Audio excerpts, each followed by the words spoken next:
कल होने वाले छठे चरण के मतदान के लिए चुनाव प्रचार थम चुका है, लेकिन सातवें और अंतिम चरण के लिए अब प्रचार अभियान जोर पकड़ रहा है। इसी सिलसिले में प्रधानमंत्री मोदी आज हिमाचल प्रदेश से पंजाब तक धुआंधार रैलियां कर रहे हैं।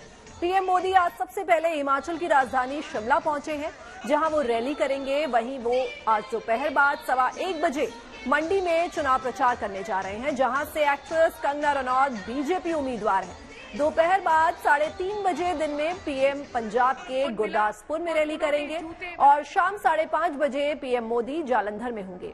वहीं गृह मंत्री अमित शाह आज बिहार और झारखंड में प्रचार का मोर्चा संभाल रहे हैं।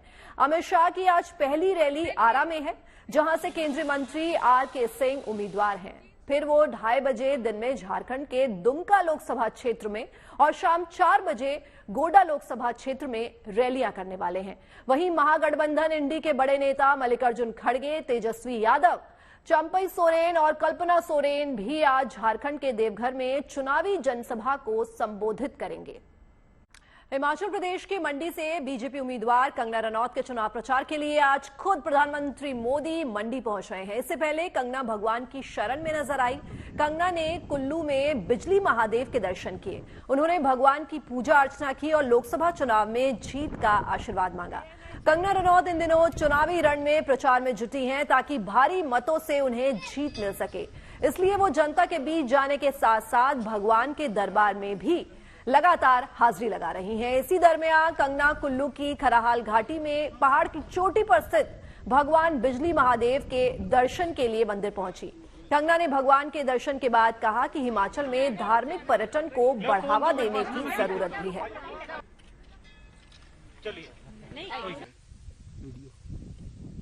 देखिए, जो यात्रा होती है महादेव के लिए, जो यात्रा होती है वो उसमें परिश्रम तो लगना ही चाहिए। ये हमारे हिंदू धर्म का ये सबसे ज्यादा जो है आवश्यक। देख लीजिए, हम जब मेडिटेशन भी करते हैं तो हमेशा आसन की बात करते हैं, हठ योग की बात करते हैं, ताकि पूरी एनर्जी ड्रेन हो जाए। तो लोगों को इस तरह की पिलग्रिमेज लेनी चाहिए। मैं कहूंगी कि जो हमारा हिमाचल है, अध्यात्म की दृष्टि से जगह जगह जो है पांडवों ने, जगह जगह जो है शिव पार्वती जी ने, कार्तिकेय स्वामी ने, न जाने कितने ऋषियों ने, पराशर ऋषि से लेकर आज मैं वहां भी गई,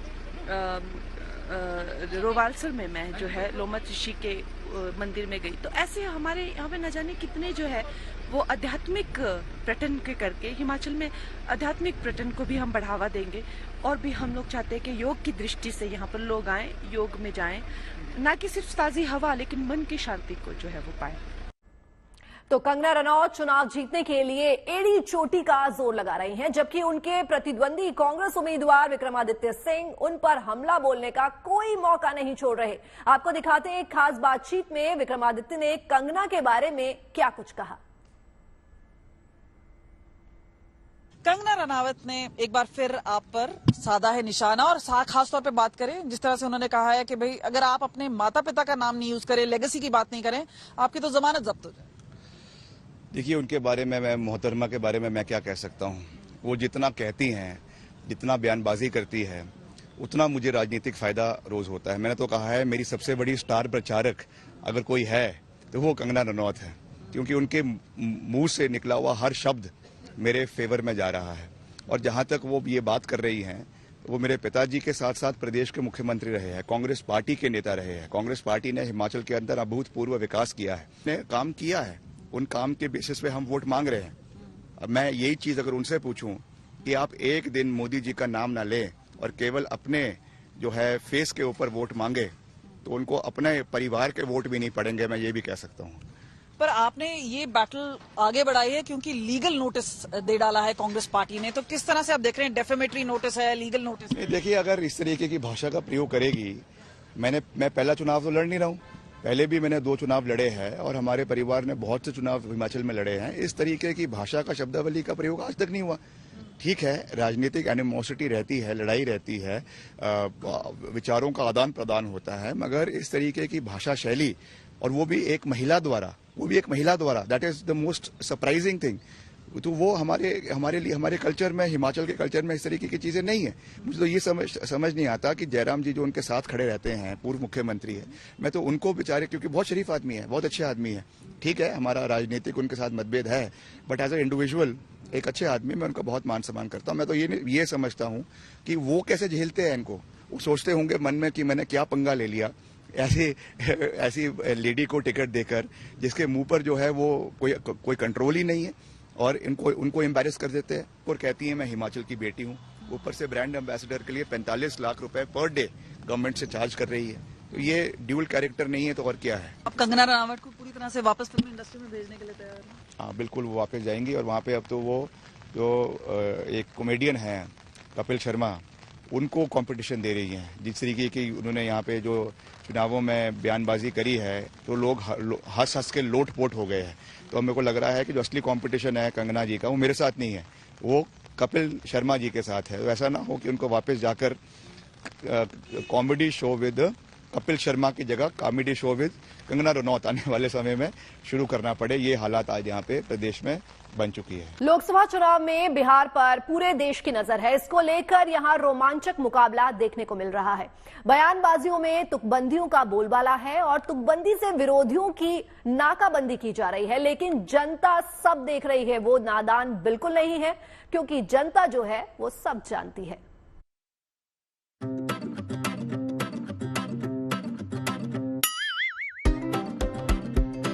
इस बार चुनाव प्रचार के दौरान नेताओं पर अनुप्रास अलंकार का भूत सवार हुआ दिखाई दे रहा है। छुटभइये से लेकर बड़भइये तक अनुप्रास का च्यवनप्राश चुभला रहे हैं। तुकबंदी के बिना उनकी एक भी सभा संपूर्ण नहीं होती। बयानबाजियों की कड़ी में अब तक खटाखट और गटागट का प्रयोग तो साहिबान आप सब ने देखा। अब सियासी बाजार में टनाटन ठकाठक और सफाचट की दुकानें भी सज गई हैं। अब जबकि तुकबंदी की मैराथन दौड़ परवान पर है तो लालू पुत्र तेजस्वी कैसे पीछे रह जाते। तुकबंदी का ऐसा तराना छेड़ा कि अनुप्रास अट्टहास करने लगा।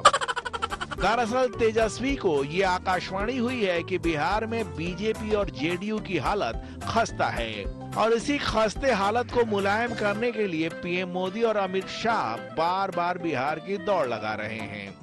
मोदी और शाह की दौड़ देखकर तेजस्वी यादव इतने आह्लादित हैं कि आरजेडी की संभावनाओं को टनाटन बता रहे हैं।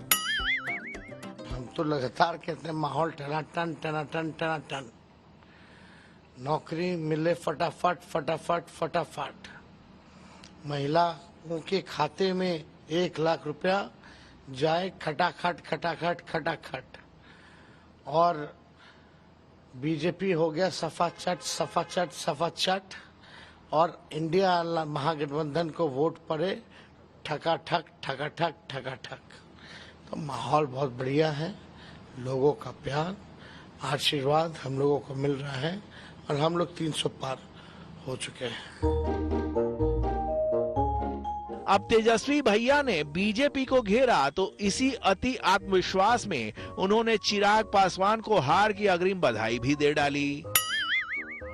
फिर क्या था, चिराग भैया ने दिए में तेल भरकर ऐसी लौ जलाई कि उसकी रोशनी में दोनों के बीच जुबानी मल्ल युद्ध शुरू हो गया। कोई बात नहीं, मेरे छोटे भाई नादान हैं, राजनीति समझ नहीं पाते हैं तो ऐसी बातें कर देते हैं। छोटों की बातों का बुरा नहीं माना जाता है। बहरहाल 14 और 19 दो उदाहरण उनके सामने हैं और 14 और 19 से बड़ी जीत इस बार हम लोग की 2024 में होने जा रही है। इनके केस में तो खैर बुरे प्रदर्शन की भी कोई बात नहीं है क्योंकि पहले ही शून्य पर थे, तो ऐसे में उससे बुरा तो प्रदर्शन हो नहीं सकता। बट हाँ, इनके गठबंधन की जो एक सीट किशनगंज की इन लोगों ने जीती थी कांग्रेस ने, इस बार वो भी सीट हम लोग के खाते में आई। खुद के लिए नादान सुन तेजस्वी तिल मिलाए और चिराग पर भी पर्सनल अटैक कर दिया। पलटवार करते हुए तेजस्वी कहते हैं कि नादान तो वो थे जिनकी पार्टी छिन गई, सिंबल छिन गया, घर छिन गया, फिर भी वो मोदी भक्ति में हनुमान बने हुए हैं। हम ना नहीं असली लड़ाई में जुटे हैं।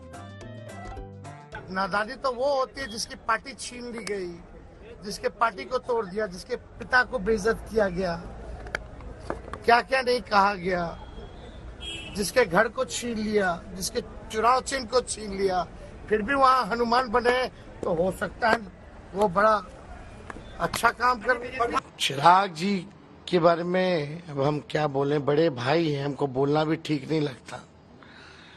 लेकिन आप जानते हैं कि भाई नादानी, किस बात की नादानी?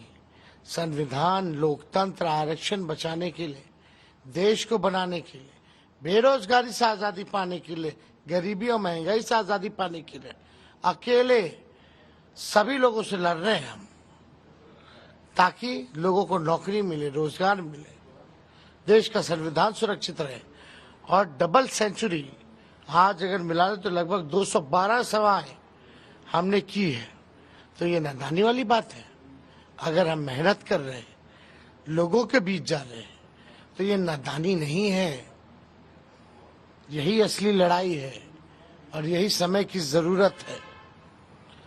चिराग पासवान जी, आपके पिता का मूर्ति तोड़ दिया जाता है, आपके पार्टी को तोड़ दिया जाता है, आपको घर में लड़ाई लगवा दिया जाता है चाचा भतीजे का, आपको घर छीन लिया जाता है, आपके पिता को बेइज्जत किया जाता है, आप फिर भी वहां हनुमान हैं। ये क्या कहलाता है? ये होशियारी है? ऐसी होशियारी आप अपने पास रखिए, हमें पता है और जनता हमारे साथ है। अब तेजस्वी भैया कौन हनुमान है और कौन राम, क्या नादानी है और क्या असली लड़ाई, इसका फैसला तो बिहार की जनता करेगी और जनता का फैसला 4 जून को आ ही जाएगा। ऐसे में हम तो यही कहेंगे कि 4 जून तक सब्र रखें सब साहेबान, क्योंकि परिणाम टनाटन आएगा, फटाफट आएगा, ठकाठक आएगा और कौन सभा चट होगा जनता बता ही देगी। Bureau report, good news today. अब बात भोजपुरी एक्ट्रेस आम्रपाली दुबे की। भोजपुरी सुपरस्टार दिनेश लाल यादव निरहुआ यूपी के आजमगढ़ से चुनाव लड़ रहे हैं, तो उनके प्रचार में आम्रपाली दुबे भी उतर गई हैं। आजमगढ़ में रोड शो के दौरान आम्रपाली ने क्या कुछ कहा, जरा आप भी सुनिए।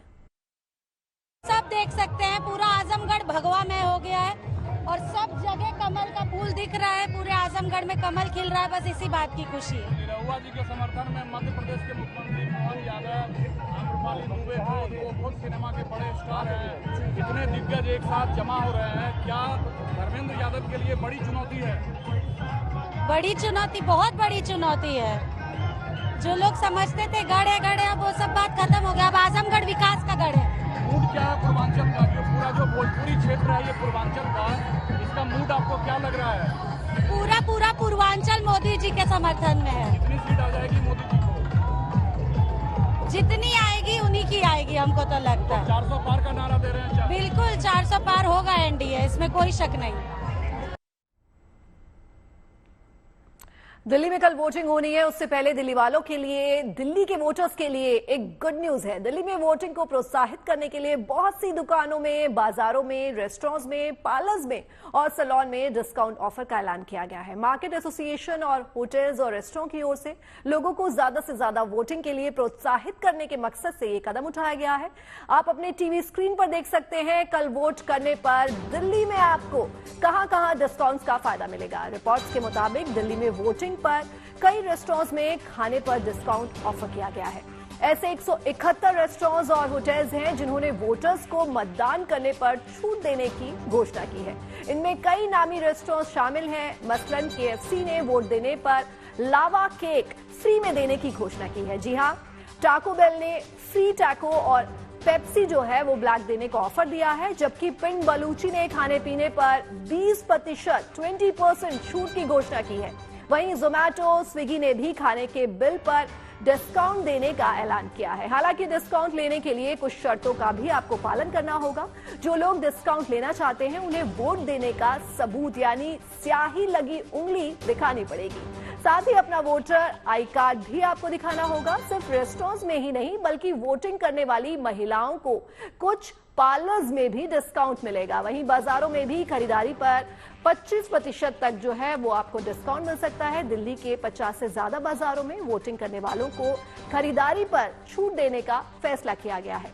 तो मार्केट एसोसिएशन ने वोटिंग को बढ़ावा देने के लिए ये महत्वपूर्ण निर्णय लिया है। वहीं बाइक सर्विस रैपिडो ने भी वोट देने के बाद वोटर्स को घर तक फ्री राइड देने की घोषणा की है। तो हुई ना ये गुड न्यूज। चंडीगढ़ में 7वें और आखिरी चरण में 1 जून को वोटिंग होगी। इससे पहले 91 साल के एक बुजुर्ग ने अपने घर से मतदान किया। जसपाल सिंह नाम के इन बुजुर्ग ने वोट देने के बाद उंगली पर लगी स्याही भी दिखाई।